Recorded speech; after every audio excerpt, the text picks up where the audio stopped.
خبر شامل کرتے ہیں بہاول نگر سے ہمارے نمائندہ انچارج عدیل راجپوت کی رپورٹ کے مطابق تحریک لبیک پاکستان ضلع بہاول نگر کے زیر اہتمام لبیک بیت المقدس اور کشمیر مارچ کا اہتمام کیا گیا، جو ماڈل ٹاؤن سے شروع ہوا، جو برستہ ہارون آباد روڈ سے ہوتا ہوا فوارہ چوک پر اختتام پذیر ہوا، جس کی قیادت ضلع بہاول نگر کے امیر فخر الدین سخیرہ اور ضلع بہاول نگر کے ناظم اعلیٰ چودھری شاہ سوار صاحب نے کی اور کثیر تعداد میں عاشقان رسول نے شرکت کی۔ ریلی ملک کی سلامتی اور دعاؤں کے ساتھ اختتام پذیر ہوئی۔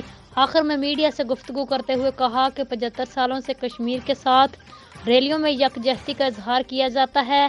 ہم حکومت سے گزارش کرتے ہیں کہ حکومت وقت جہاد کا اعلان فرمائے۔